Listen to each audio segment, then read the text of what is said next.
Welcome to another episode of Vulgarian Recommends.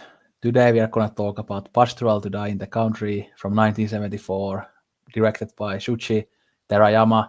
And before I introduce the film, I just want to say that you can watch this on YouTube in pretty good quality with English subtitles for free. So I would highly recommend you watch this film, and I think it's even in the Rare Film website and in the Internet Archive website. So there are actually many ways to watch the film, and even on YouTube there are a couple of different prints, but the one that I watched was pretty good. Not perfect, but good. And again, in terms of physical media, I think this isn't available, unfortunately, but maybe someday it will be. But anyway, this is, along with Throw Away Your Books and Rally in the Streets, Terayama's most famous film, and this is a surrealist avant-garde experimental film, but also an autobiographical film for Terayama. He kind of, you could say, reconstructs his childhood in this film, and this is also, I think, based on a poem collection that Terayama wrote, because he was also a poet, and I'm kind of interested in reading his poetry in the future. I know some of it is translated into English. I actually just looked yesterday, so that would be interesting to read someday. But Terayama's work consists of mostly short films, but he also made some features. I've seen quite a lot, I think all of his features, and then lots of the short films, but there are some of the short films that I haven't seen yet. And he was also a screenwriter for other directors. Perhaps one of his most famous scripts is for a film called Nanami, The Inferno First Love, directed by Susumu Hani, which is kind of one of those kind of cornerstone works of Japanese New Wave, which then that film, maybe we'll talk about it in the future in the podcast. It's a really good one. But yeah, Terayama is one of the major figures of Japanese New Wave, and many of his films were distributed by Art Theatre Guild, ATG, which is kind of the famous studio of this period of Japanese cinema. And ATG put out lots of great films from, again, this period. And the Japanese New Wave, while there are certain elements that you can see in all of the New Wave directors, but there is lots of very diverse type of filmmaking in that period, that lots of these directors, while again they share some similar stylistic things, they also are very different.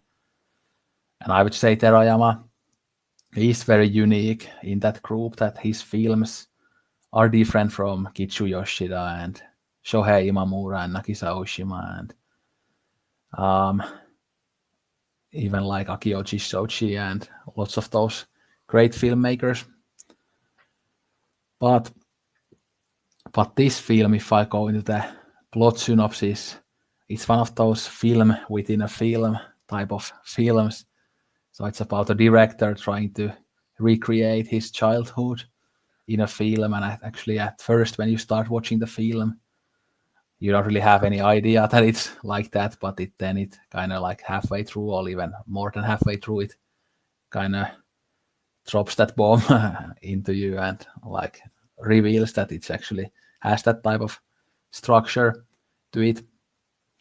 And in terms of the visuals, it's absolutely insane with the colors and lots of like kabuki theater influence, and that kind of reveals to you that it's a film within a film, if you really think about it, that the characters are kind of like very performative in a way, but maybe I'm getting too ahead of myself now.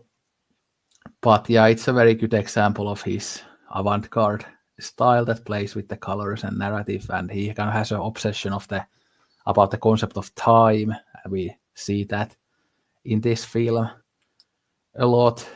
But yeah, it's not a very accessible film, but as it is one of my favorites, I wanted to talk about it on the podcast, and this was my third time watching it, and I have to say that I was just absolutely blown away this time, even more so than on my previous watches. I truly think that this is one of the greatest films of all time, and I would say that this is way better than many of the more conventional classics that people talk about, and this is that level of filmmaking that if I got the opportunity to do the top 10 sight and sound palette, I might actually put this as one of the kind of weird experimental picks to that list, as it is such a great film, and it kind of reminded me of the potential for human creativity, that there is just so much potential also in this art form, this medium of cinema, when you just have these filmmakers who are willing to go against all the conventions and try something completely unique Mm. and weird. And that thought also kind of made me angry actually after watching this film, because it kind of made me sad and angry that people don't often appreciate this type of filmmaking, that they always just want to watch the conventional stuff, and then they say that this type of stuff is pretentious or stupid, even though I think this is just awe-inspiring and almost like life-changing type of cinema. But I'm very excited to talk about this film, as it is one of my favorites, probably in my top 30, and as I'm such a huge fan of Japanese new wave in general. Yeah, very, very excited to talk about this. And I agree with everything you're saying. I mean, it's it was one I was like very intimidated to actually go into, as I was, some of the other Japanese new wave films that we've discussed. And you're right about the diversity in the approaches from the limited ones I've seen, that you recommended. And yeah, I think this is also an interesting thing too, that we have to use this moniker, experimental, right? That it's almost like you have to label it, so people might actually watch it because they'll say, okay, it's experimental, so okay, I can watch it and then see what I think. uh which, those kinds of things actually make me sad, as you're sharing about things that make people, that we have to put monikers and we don't, um you know to make things palatable, in a way, this film doesn't need. Obviously it's more uh explicit, so obviously you have to, if it's age appropriate, uh you, watch it. um but I think it's a really interesting film. It's really, like you said, like the aesthetics is going to be exciting to talk about. The structure is going to be interesting to talk about. Obviously, the themes and stuff are just mind blowing. Like, you could, there's lots to talk about there. And what you were just saying too, it made me think about how these are not narrative, because this is being made in the 70s, and these kinds of narrative ideas, or experiments, as we say, or thought experiments, are not ones that you don't see in mainstream Hollywood cinema. um, so like you said, it does make one sad that it can be appreciated in a film like, Stranger Than Fiction, or Truman Show and stuff like that, and it cannot be, um, appreciated in its more in a more original, raw, exploration of that, which clearly has inspired, um, so many other works. So yeah, Yeah, and I yes. think again I would recommend this film to people, well, for example, who love new wave cinema in general. I mean, this is a must watch. People who love, well, again, the avant-garde experimental stuff, people who love colorful stuff, people who love meta narratives. I think people who love paintings would get a lot out of this, Mhm. because it feels like going to a weird art gallery to see very weird 20th century paintings. Yeah, it feels like that the whole movie. And actually, on my previous watches of this, I feel like I was so kind of inspired and in awe of the visuals that I often kind of ignored the narrative side of the film, but I think this time I got more out of the narrative, and I think I've even falsely said in the past that this is almost like a non-narrative film, which it isn't, because it has a very strong narrative. It's just a bit complex and stuff, and because the visuals are so striking, you can at times kind of doze off out of the narrative because you are just so focused on the visuals, and that was something that happened to me in the past, but now I can got more of an appreciation for the narrative as well, which I think I now again understand better, but still there are lots of things that are a bit unclear and complex about it, of course. Yeah, yeah, definitely. I would even say that if someone likes, I mean, I've only seen one Taviani brothers work, Padre Padrones. So if anyone who likes that film, I think will find this film really interesting, because this film is they both tackle this.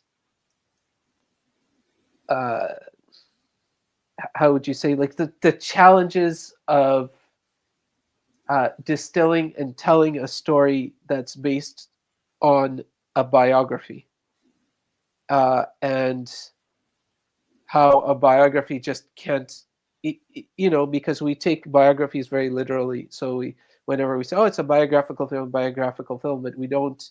I think these films make us very aware that a biographical film is also fiction, and it's also narrative. I mean, this does it. Padre Padron also does that. Makes you very aware, and it makes you, uh, gives you an inside view to what is going on behind the curtain when it in the artist in the creation process. Uh, so if you're interested in that kind of stuff, something really deconstructing uh, that, and at the same time still be enjoyable as a film and a narrative as itself, because it's like despite knowing that, you still get engrossed in the narrative. So um, yeah, it's really it's a great film. So yeah, you say it better than I do, but yeah. And I'll mention also the soundtrack is quite good. There are a couple of these tracks that are, I mean, they're kind of like the pop music, adult contemporary type of stuff of that era. Yeah. Even some like Sunshine Pop, Beach Boys type of thing there a little bit, but then there are also other types of music and sound design that strays away from that, and it really adds the beautiful aesthetic of the film. Yeah, yeah, absolutely. Yeah, the music's really good, and like it stays with you and stuff like that even after when it ends.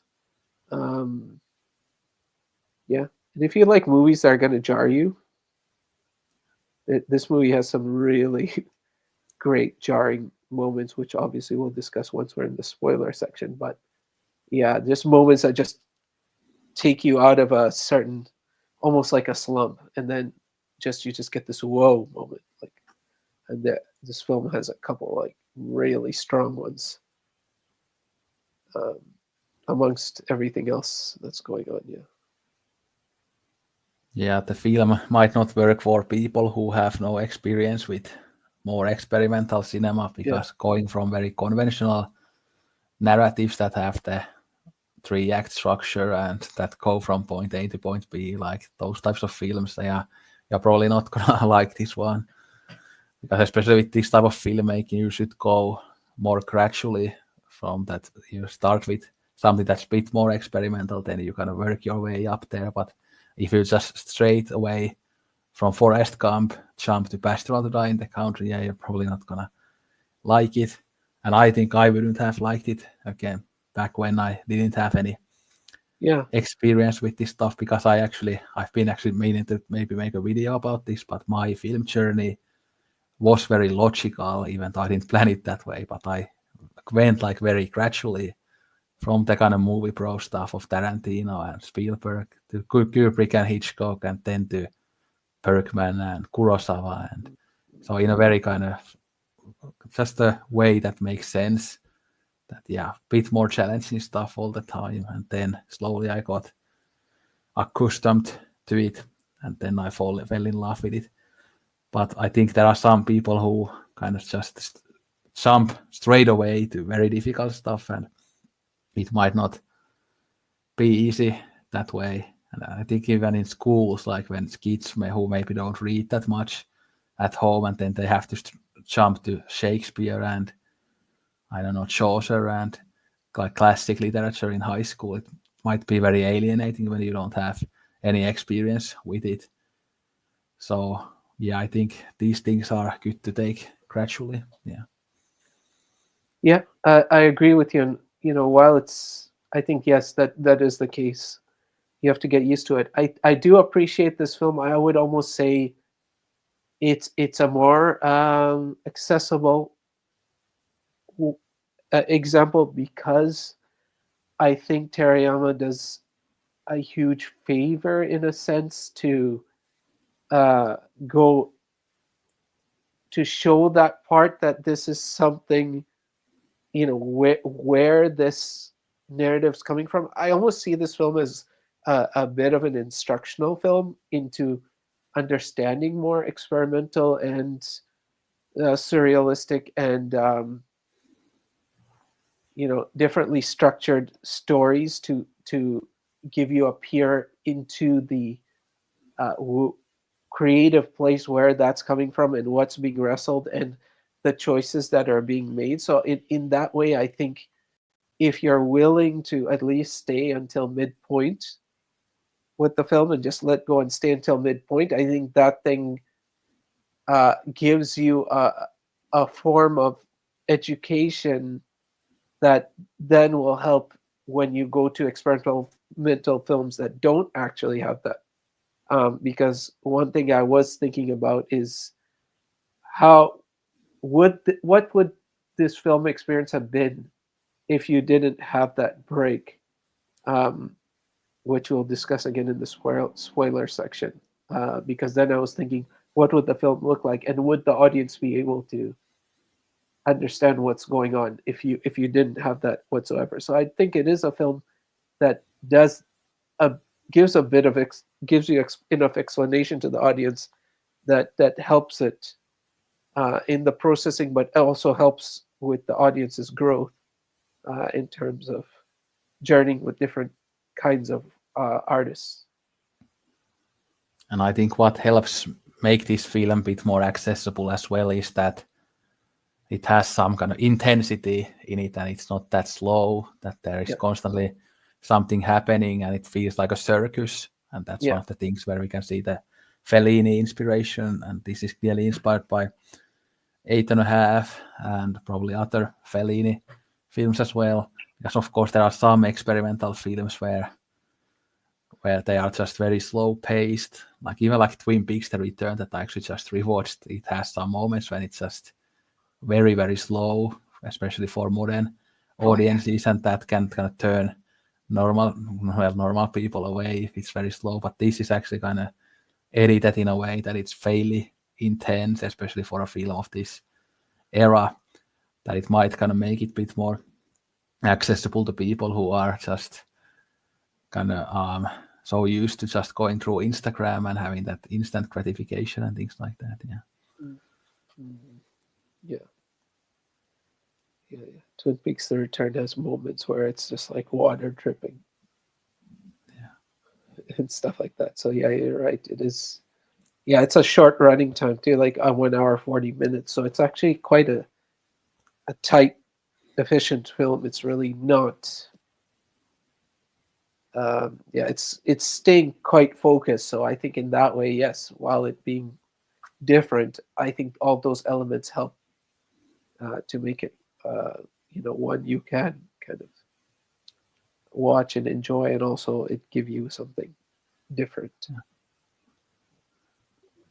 And what made, I mean, this is kind of outside the topic, but what made Twin Peaks: The Return even more experimental for me this time was because the discs that I have had audio issues, so sometimes the audio went away completely for a little while, and Oh then no! it came back. And I actually read online that with those Blu-rays, it's a common problem, but I bought them like years ago, so I cannot return them anymore. Oh But yeah, no! but yeah, that made it even more experimental and almost unwatchable at times. But it wasn't the case with all episodes, but some of them. Yeah. Anyways, it's coming to the Criterion Collection. No, just joking. That's that. And people been rumoring about that, right? It's Twin Peaks: The Return coming to the Criterion Collection. But anyways, But that was such a great watch, and I might talk about it a little bit in a video of mine. But I actually want to kind of talk about why I watched it again, because it was because of a dream actually, because I'm so weird. But anyway, let's go back to this film. But I mean, I did mention that if you are a huge David Lynch fan, you might get something out of this film, and I feel like if Lynch watched this film, he would probably absolutely love this film with the crazy aesthetic and weirdness and everything. But Lynch wasn't much of a cinephile, so I think he probably never saw this one. yeah. Although I actually noticed online that this has had some screenings in some cinemas recently. Like yesterday, it had a screening at the Yale University in New Haven. So Oh, okay, very cool. I just randomly saw that when I just Googled this film and saw, like, I wanted to find some information about it. Yeah, I would love to see this in the cinema. And Terayama, yeah, like, does he have any films that are kind of out in Blu-ray or anything, or is he's kind of like? No, there's nothing out. So. Wow. But I know that again, the Franz Simeoni from Radiance is a big fan of this film and Terayama, so like I'm sure that they would release this if they could, but there's probably some licensing issues because there were some Terayama rumors even back in the Arrow Academy days when Franz Simeoni was there. But there's probably some issues with it that he cannot do. That's too bad. Yeah, that's too bad. But I think I heard from one of my friends that he was able to get some like unofficial discs from eBay or something. Yeah. And by the way, I forgot to mention in the beginning that how I discovered Terayama. So it was from Daisuke Beppu, like a great YouTube channel. Like he talked about in some streams, I think that he loves the ATG stuff, and he mentioned Terayama and this film and other films by him. And so that was how I heard about him for the first time. This was probably back in either 2019 or early 2020, because that was the time when I was really getting into Japanese New Wave. And I even remember I asked Daisuke in the comments if he could give me recommendation for New Wave stuff, and he left me a really long comment and gave me lots of recommendations. And he again mentioned to me, I think again, Terayama and then Susumu Hani that I mentioned in the introduction. Again, Terayama wrote the script for Susumu Hani film. So yeah, so that was kind of Daisuke back then, many years ago. So I guess it's 5 years already or even more, which is crazy. Yeah, no, what's also crazy is that when Koji Yakusho was there for the letterbox thing with Wim Wenders for Perfect Days, they asked each of them what are the 4 best Japanese films ever, and he mentioned Pastoral, To Die in the Country, as one of them. Yeah, I'm glad you mentioned that because I was also gonna mention it, but I forgot. So I rewatched the video yesterday. I've watched it several times. So yeah, I just happened to see that before this, but I knew we were going to watch and discuss. So that did get me excited, but still, it's still intimidated me because I don't want to. Yeah, go ahead. Yeah, I can see a lot of Terayama in the work of Tsukamoto and Sion Sono and even Kiyoshi Kurosawa. Like charisma is obviously this type of cinema. Yeah. So I'm sure that this new wave stuff has influenced a lot of the directors from the past few decades, like again Kiyoshi Kurosawa, Chinua Tsukamoto, and Sion Sono. So. Yeah. All right. Let's get into the discussion, I think. Yeah, we can get into the spoiler part now. And again, I'll say that, yeah, you can watch it on YouTube if you are interested. And I've tried to recommend this on my channel so many times, but I'm not sure anybody has watched it based on my recommendation. Yeah, the YouTube copy is great. I watched the YouTube copy. It was great. Yeah. I mean, I just sent you a few different links. I wonder which one you watched. I watched the one where I mentioned that it has the best picture. Yeah, I watched that one too. And that does have the best picture. Yeah. So, yeah, it's good. Yeah, good picture. But I think we are going to start with the aesthetics, as it is very important in this film. Where to even start? I guess one place to start is the colors.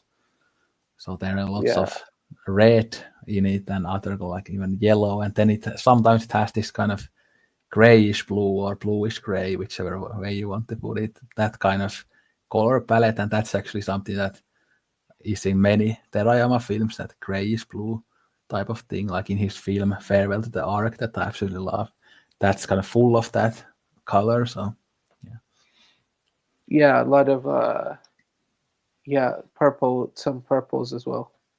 Uh, yeah, I think that's the the colors are really, really, really, really interesting, and they're really beautiful too. The way he's using it, because obviously he's alternating, similar to that film, that Kinoshita film you suggested, where there would it be black and white and it would break into these colors every now and then, or some things would be in color. I forget what was the name of that film that I watched that you suggested, but yeah, it was night. It was really cool to see uh, landscapes and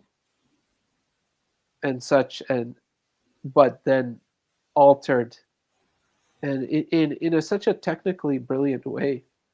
So not in I didn't think it was like looking artificial. It was, and it was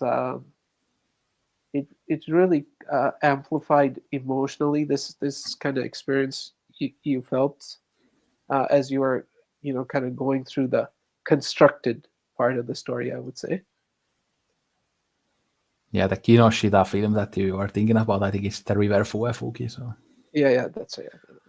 and I would also compare this to Nobuhiko Obayashi's work. He has these types of colors in his work, and by the way, I'm gonna recommend something from him in the spring. So, Okay, great. so Yeah, looking forward to that. Yeah, obviously I cannot help myself but recommend Japanese films constantly. Yeah, I'm just so obsessed.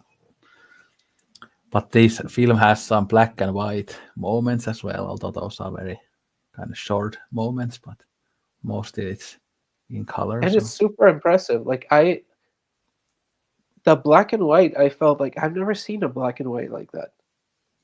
Like I don't know what he did, but that smoke filled black and white, that scene, it's so great. Like it looks so great. Like, and I was like, I've never seen, which is strange because black and white, you would think there can't be that much difference, and you've seen it all. But I was like, I haven't seen that. Like the way he did that part as well, the black and white part, and even that conversation with all the smoke, and I really loved how that looked. I was like, damn, like if he had could use that stylistic way and like make some kind of like new wave noir, it would have been amazing. Like I just love that how he constructed that part. Yeah, and stylistically how it looked.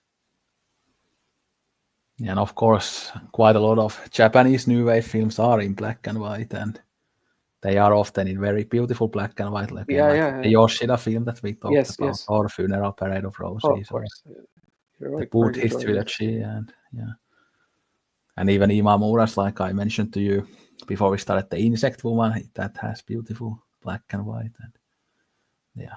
And again, I'm a huge fan It, of black and white cinema, but I'm also a huge fan of like very colorful cinema. And one of my gripes with contemporary cinema is that people don't use colors anymore. It's all this kind of hyper yeah, realistic mute. brown Yeah, gray stuff. yeah, So very muted. Yeah, yeah, yeah. Teshigahara is also new wave. yeah, definitely. Yeah, so that's also black and white, like men. Yeah, yeah. Face of Another and all that. So, um, yeah, Yeah, I you're think right. You're right. I agree with you because seeing colors in this film, yeah, did make you feel like why don't,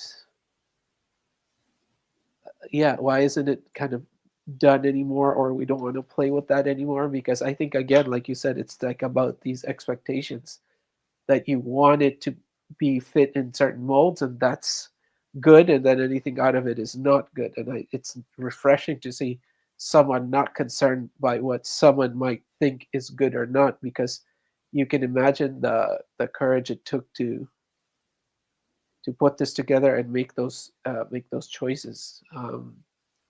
And I also love the well, yeah, I think it's the title Pastoral. Okay, I don't know what it is in Japanese, but okay, Pastoral, to die in the country, and Pastoral gives you this almost idealistic imagery in your head, but here it's a lot of you could say not that much scenes of like not that much vegetation, so not that idealistic. Lots of like rock face and stuff like that. Um, nothing romantic. So it creates a nice juxtaposition, and then he's like then bringing in different kinds of colors and stuff, and kind of altering the reality, really pushing the surrealism aspect, which makes it very very very interesting. Um, and creates a very unique sort of vision. Um, yeah, and then I also enjoyed. We can talk about whether that what symbolic value with the kind of using the traditional Tanaka powder in a way, but instead creating these masks and these green, like ghoulish, almost looking masks. Some more ghoulish, some more white, like that, and everyone's kind of walking around with this get up, or some people are, and including the main character. Yeah, Yeah, I I don't know think how to quite describe this well. Yeah. yeah, and there of course are lots of visual symbolism attached to the themes as well. Like there's the scene when the mother puts his baby into the stream of water, and I think Yeah. there we hear the nice like pop song that really adds to the vibe, and then the baby crying on the background. Like it's such a powerful moment. But there we kind of see the kind of childhood going away, you could say, from the like escaping the mother's grasps in a Yeah. way. Yeah? Because obviously this is also a coming of age film where again the character in the film who's like 15 years old, that yeah, he's starting to like have a sexual awakening when he talks to his mother and stuff. So we see this coming of age part and getting that um, all the uncertainty of adulthood and things like that. So, yeah. Yeah, and so yeah, because you mentioned the baby, and obviously the baby is never real. It's always this grotesque looking doll like thing, and we never see the face, nothing. And I really like this part of the film because it's pushing the what you're watching is artifice thing, but it doesn't prevent you from emotionally engaging. And I really appreciate that, because it's like it makes you think how we take stories as individuals, as human beings. Like, first of all, the whole thing that we love stories is still an incredible thing to me, right? Whenever we're watching things, even Eternity in a day and all this, like whenever I'm watching a film, I sit there and think, it's crazy how much time and meaning and everything is into this thing that's story, this artifice, this production. And we like to almost live there more than reality. And so this is a nice film where it's sitting there and trying to oppose the two, that what is reality, what is a story, what is constructed, and then in that he is giving you all these markers of constructing, right? Like pushing colors or adding colors where they wouldn't naturally be, making things not their natural color. Okay, having a baby, but it's like this doll, grotesque doll. So there's this kind of humor and almost playfulness, and then there is the emotional reality of how it may have felt as you're observing uh, these kinds of things around you, and this is the only world you know. And Terayama is one of those directors who has kind of created his own cinematic universe that also when you will in the future see some of the other films, you kind of always feel like these could all exist in the same universe, just kind of like Lynch's films. You sometimes think that maybe Mulholland Drive and Twin Peaks are in the same universe, as it's so similar in many ways. even though some of the characters are different characters in them, or some of the same actors are different characters, but still it has that kind of similarity between the films, and it has that completely unique vision and completely unique universe. And we see these shots of clocks in many of his films. He has this kind of obsession about time, and I think wasn't it in this film now they kind of, when I talk about this, many of the films blend in my mind together, but wasn't in this film the kind of shot of a broken clock. Mm-hmm. So that obviously kind of shows how also, yeah, the film that he's making, obviously film and art is kind of eternal in a way. So the time doesn't move on with art. It's a capture. It captures a particular moment in time, and it never the time never goes on after that. It stays in that same place forever. Yeah. Yeah, I think there's lots going on with the whole time aspect because I think uh, one is time within the film, like film time, story time. Like, obviously, when you're telling a narrative, you're distorting time. So um, you're telling things over years, but you're telling it over minutes. So that clock that keeps ringing like every minute, it's like ding, ding, ding, ding. Like it's this uh well, it makes you very conscious of time, like how it's this unstoppable force. Like you cannot stop time, like you're saying. So I think I definitely agree with that. So it's like there's some commentary on going on what can stop time and what is maybe eternal or what is uh you know a more universal reality versus the passage of time, which is very continuous, and being aware of time. And I think that was very powerful in the beginning because I didn't really know that we're gonna get this kind of break where all of a sudden we're gonna realize, oh, okay, it's a film being made. So I was just following. You just follow the narrative as is, and you see this imagery, right, of people who are kind of in some kind of purgatory. Like they seem to be very haunted. The landscapes seem haunted. It almost feels like you're going to be told almost like a horror story or something like a haunting story. And then there's imagery of death, and then of course there's imagery of life in a sense. This young boy, but him coming to progressing, like past puberty, and now he's like in adolescence and going to move into adulthood, and so him kind of trying to learn more about like sexuality and all that is like life force and curiosity. And then there are these images of death, so it's like life, death, time, you know things that kind of constrain us in life and move life forward, and also create fear, like this kind of pulling between these visceral elements. That was really uh, powerful, I thought. And with time, they kind of go back to constantly to the question that whether he can change his past by killing his grandmother or whatever, like Yeah, by trying time traveling. Like, I mean, that's kind of a weird question, but I think they come to the conclusion that you cannot really change it because, again, the 15-year-old uh, version of him, the other version of him, actually strays away from his path, yeah, and they kind of become two different people when you start trying to change the past. So your past like informs who you are now, and that's something you just cannot change and cannot escape. You are who you are, and your past is what it is. Yeah.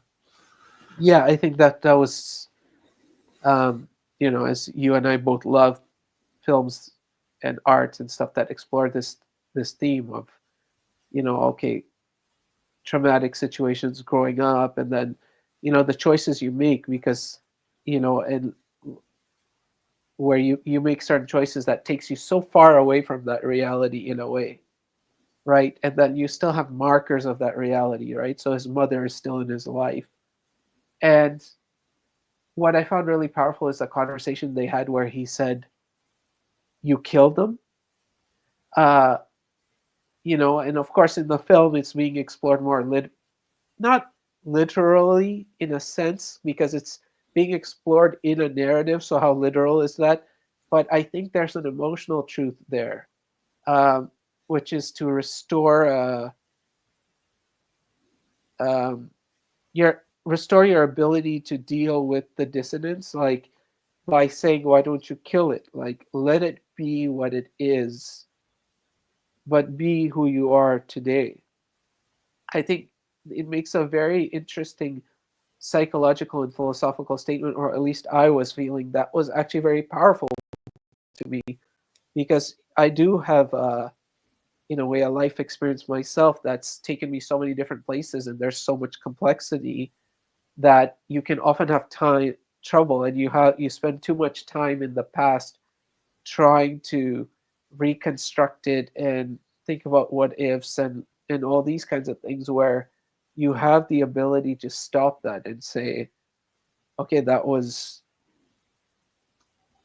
you know that was there, but how is it relevant in my day to day, in a way, like stop making it a constraint. I don't I was grasping something like that as well, trying to be conveyed. Yeah, and I think these themes are one of the reasons why we really love this film, because we can really relate to these types of elements from our own lives, like again how hard it is to move away from your past, and how those maybe traumatic and other experience in the past just keep on informing your current life and your future life, and it's so hard to let go of that. And of course you cannot let go of it immediately. You can get better at letting it go, but those things are often part of you, just no matter what you do, unfortunately. And you cannot completely transform yourself out of them, even though you can again work on them and try to move forward. But there is always this conflict between these two things. And I think even the visuals, like just like in Eternity and a Day, that you have these almost opposites, yeah, black and white, and the color, so kind of Yeah, depression and happiness and things like that. That yeah, yeah, again, that they both of these films are very much like the conflict of two opposite things in a way. So yeah, absolutely. And I think those opposites and stuff, I love the way that it was done in these uh, kind of like wall breaking way. Like there's this one moment where it's like you're looking at one landscape and then it's like it's taken away and then you see another landscape and it's like this, you get to feel like what it's in his mind. Yeah, it looked like that. No, actually it didn't really look like that. It actually looked like this. And but like you said, there's the opposition, the idealism versus reality, or um, when you're trying to construct versus what is truth. And so he's very much on this journey of truth. And I think the second half, I felt a little bit like, oh, okay, Terayama, I think he appreciated Bergman, and he appreciated Seventh Seal because he does this, what I felt like a little bit of Seventh Seal homage, but I don't know if that was the case. It could be accidental, where he's just playing this game of checkers and stuff with his young self. I really enjoyed that a lot because that's a very psychologically sound kind of process too, because he is negotiating with his child self to figure out where he needs to be and what he needs to do today. Uh, and I just love the way that scene was kind of carried out, and um, even the dialogue that's going on between him and his younger 15-year-old self, not child self, but 15-year-old self. So it's just really cool. yeah, and there's a bit of that idea that what would happen to you if you knew these experiences beforehand. That because he asks, Mm, for example, when will I have sex for the first time. So if you know that beforehand, would you still go towards that path, or would you Yeah, change yeah. something? Because obviously it would be weird to live human life if you knew everything that's gonna happen and when they're gonna happen. But also I think this whole narrative kind of resembles how our brain processes memories, kind of like we talked about in Eternity and a Day, that we can reconstruct our past in our mind, both consciously and unconsciously. And this film obviously is all about that he reconstructs his childhood. But that's what we people do, even if we don't do art, that we constantly reconstruct these experiences in our minds, and the experiences aren't how they actually were, but they are reconstructed versions of those things that actually happened. Yes, absolutely. And in this, he's even exploring the other motivation, which is when we present it to others, we have a need for it to look a certain way because we're afraid of what someone's going to think if they saw the truth of what it actually was. So now that he's putting it in a film and he's trying to make this biographical film or semi-biographical film, he has a need to play up certain things and play down certain things, either for narrative consistency or also for how the image looks. Because at the end of the day, he's going to bear himself out there. And what would it look like um, if he didn't look, I guess, in a way more brave or more heroic, or um, also the fear of how you're going to look, make other people look. So I can even understand a little more the logic with the showing things as a circus because you don't expose people that way. When you use that kind of construction, you expose or you express phenomenons that are better to easier to understand in a kind of an alternate medium versus literal, because when it's literal it's very personal, and it's also could lead to targeting individuals versus targeting phenomenons. Yeah, and I think that kind of how his film here is again unfinished.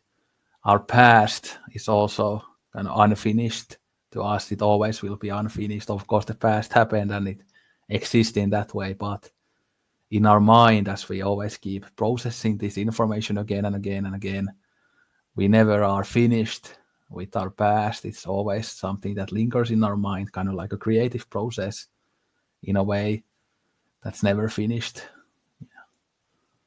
And I guess like often we have kind of like a, you could say, a writer's block in this way too, that because we keep thinking about the past and we never come to a conclusion, full blown conclusion. So it's like a writer's block that, yeah, you just cannot complete it 100%. So yeah.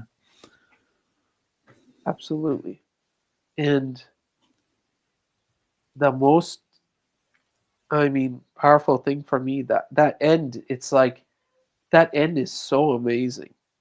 Like it is one of the most amazing endings like I feel I've ever seen, because you really feel every aspect of the film, because it's like in that profound moment you see him and his mother in a totally different circumstance to the circumstance that's been showed in that narrative of that film that he's creating or shooting or trying to figure out in his head.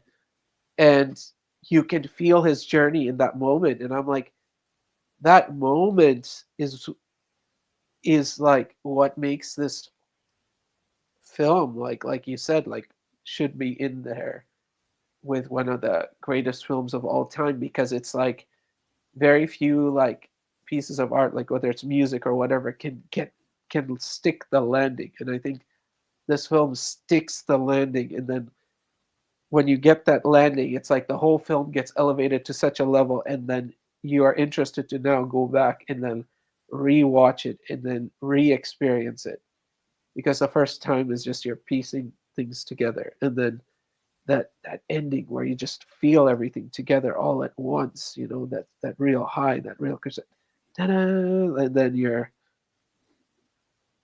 wow, like I was just floored by the ending. Yeah, I think I should have maybe said this in the beginning, but I wasn't thinking about it. But what you just said reminded me of Abbas Kiarostami as Yeah, well, how he often in the yeah, end kind of yeah puts the whole meta narrative together, like in Taste of Cherry, for example, when we yeah, see the cameraman and stuff. That yeah, it's not like reality and stuff. So it like this is very similar to Kiarostami's works, and I wonder if Kiarostami was inspired by Terayama, as Terayama came before him. So yeah. I wonder that, and you know, like as also I mentioned Padre Padron, like it has it's not done in this way. Like I think Kiarostami and obviously here like Teriyama earlier on, they're doing it much more in a like they're uh, much more front stage with it. I think it's happening in Padre Padron as well. It is also like how it's set up. Uh, but I don't really want to talk too much about that film. Like whatever, you haven't seen it, right? yeah, I haven't seen anything from the Taviani brothers. Yeah. So there's a little bit of this kind of ideas also going on in there about constructing narrative and how do you tell a biography, and it's the way they set it up and start the story that says so much about that whole thing. Um, yeah, and I just find that all really really interesting because now we start thinking of our internal experiences and other people's internal experiences one as narratives. uh, so to create expression of that on film is really great, but what I also got an appreciation of is different psychologies, right? Like he went through this life experience, and when he's thinking back on it, the way he's seeing it, right? Like obviously these weren't people, there weren't these ghoulish looking women with eye patches like hanging around. It but he it's very Shakespearean in that way, right? Like those witches in the woods and like bubble bubble toil and trouble and all this. Like it's this, it creates this awe for his psyche that can create, and then creates this world out of it and this whole experience, so you can feel the his experience of what it must have felt like in going through that, or what he may have been experiencing around. But in addition, you also got became very aware of what time he was born, because I was sitting there and thinking, wow, to be born in that kind of rural land like situation, born in the 30s, and then kind of growing up in sexual maturity and all this stuff like kind of happening as you know there's war going on, so there is you know starvation and deprivation going on in the countryside, and then of course a lot of men have gone off to war and they're dying, so there's a lot of death around. So it's a really beautifully constructed film because we start with that, right? Pictures of the dead. We're talking about the dead, we're talking about having conversations with the dead, then we're looking at life, and we're looking at time, and then we're looking at life in the countryside, and all number of things. So it's such a beautifully constructed film. And I think even in Terayama's again own life, in his childhood, he lived in an area where there were bombings and stuff. So he experienced that war like firsthand. Yeah. And of course, he like I said, died fairly young in his late 40s. I mean, that was something I was going to mention in the Oh beginning, but wow, I didn't know that. yeah, in the 80s. Yeah, but So not too long after this film. yeah, I think it was 83, 84. So that was when his film Farewell to the Ark that I mentioned came out. So that's like he could still be alive, like as a 90-year-old, if he was not, because he was born in 1935, just like Angelopoulos. But yeah, I was gonna Wow. also again talk about the masks and things like that that you were also talking about, because of course masks often represent people not being able to be themselves. But then we see all these crazy dresses and stuff, and of course, dressing that way can also be a form of self-expression. So there's that kind of conflict there that, yeah, mask represents you like having a different, you putting yourself as a inauthentic in front of other people, but then also that can be a form of self-expression that maybe your true self is like that. So it's kind of trashy, like dressing and aesthetics and these types of things can be a pathway to some of the psychological themes of the film as well. Yeah. Yeah. And it's also clown makeup as well, right? Like, like in La Strada and stuff, it's like when you're putting this, like, yeah, it's clown or performance, tears of a clown, um, the sadness behind the art, behind the performance. All number of things. I think it's quite profound. I, I don't know if it's like any one thing, but just a combination of different things.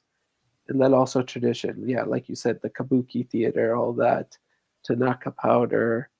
Uh, yeah, it's a very complex, and I'm not going to wager to know a thing about any of that because I think that's what makes Japanese films so both challenging and rewarding because it's a very complex culture, and then with all the historic events amongst which they're being made or referencing to, it's you can't fully ever grasp, but what you appreciate is the thoughts and the ideas that are coming out of it that you won't see anywhere else. It's very unique in that in its expression.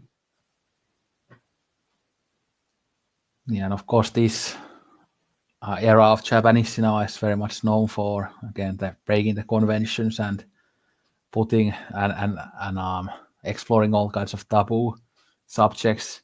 And we see often in Terayama's works like how he explores human sexuality, for example. And in this film, there is pretty graphic sexual imagery, like for example when the woman, yeah, pretty much tries to rape the Yeah, yeah, 15-year-old and stuff. So that's pretty, yeah, taboo breaking and pretty like hardcore and graphic. And it kind of is kind of a like showing the old directors that like a new way of filmmaking. They often, these are of Japanese filmmakers try to kind of reject the past and really try to move forward, and that's something that I think works for these films' favor because it just makes them so unique and gives them a great flavor because they are so different from the past filmmakers. yeah. Absolutely, they're definitely challenging all that, and at the same time, you have other forces like people like Mishima who are want to return to some kind of honor code and some kind of conservatism and some kind of structure. So it very much has parallels like what we experience today. So that's what makes such this film very relevant too. Like you can watch it today and you can feel the same kind of tensions and push and pull and challenges uh, as well. Yeah, and you mentioned Mishima, but I wonder if this film influenced the film Mishima Life in Four Yeah, Chapter because yeah, that plays with the colors and things yeah, as yeah, well in a bit of a similar way, and that came out like 11 years after this. yeah. It's definitely like visually very striking to see things that way, and interesting as well. Versus always just seeing like you said, like either naturalistic or muted and all that. I think it's yeah, it's a form of expression that, like you're saying, it's not explored as much, except when you're just doing adaptations of like graphic novels or something like that. But I think, like you said, there's way more that could be experimented with that in contemporary cinema. And that's why I also love Jacques Demy, for example, because he uses these crazy colors and everything. And it just makes me happy because it's in Finland, everything is white and gray, and I absolutely hate it. I would prefer to live in a world like this that was colorful. So, yeah. Yeah, yeah, yeah. Very interesting. But I think maybe we can now start wrapping up the conversation, and I think we are going to return to Terayama in the future. Of course, last year when I did the video where I added some things to the schedule, I also had Throw Away Your Books Rally in the Streets from Terayama in that video, so maybe we'll do that in the future. It's at least in the Rare Film website, so it is available to watch, but yeah, hopefully some physical releases of these films in the future, or even like official streaming copies with better prints would be good, like in Criterion Channel or something. So. Yeah, I'm very intrigued after seeing the film and also learning a little bit about the person. I'm very intrigued. I'm very intrigued to go through the more of the films because I really enjoyed the sensibility and something that just I haven't experienced. So something different but very exciting at the same time too. Intriguing. And quite a lot of his films are available on YouTube, many of the short films as well. And the short films, obviously for some directors, short films can be pretty mediocre and boring, but for Terayama, many of them are quite interesting. And there's one called Grass Labyrinth that's like 30 minutes and it has crazy colors and stuff, and that's amazing, one of his best. So at least that is something I would definitely recommend, along with many of his features like this one, Throw Away Your Books Right in the Streets, Farewell to the Ark. And he even has one film with the great Klaus Kinski, so that's a pretty... Oh, really? Wow. Yeah, pretty crazy collaboration. Yeah. That is crazy. And that's actually currently on Mubi, I think, because I just subscribed to Mubi, and I think I saw it there. So. Okay, yeah. They have that deal right now on Mubi. Maybe I'll subscribe today too. Yeah, that's why I subscribed. But I think today is the last day of the deal, so if you want to get the deal, you have to subscribe today. Yeah, I'll do it today. Yeah. But anyway, let us know what you think of this film, if you have seen it. And thanks for watching. Don't drink Coca-Cola, sayonara, and arigato gozaimashita.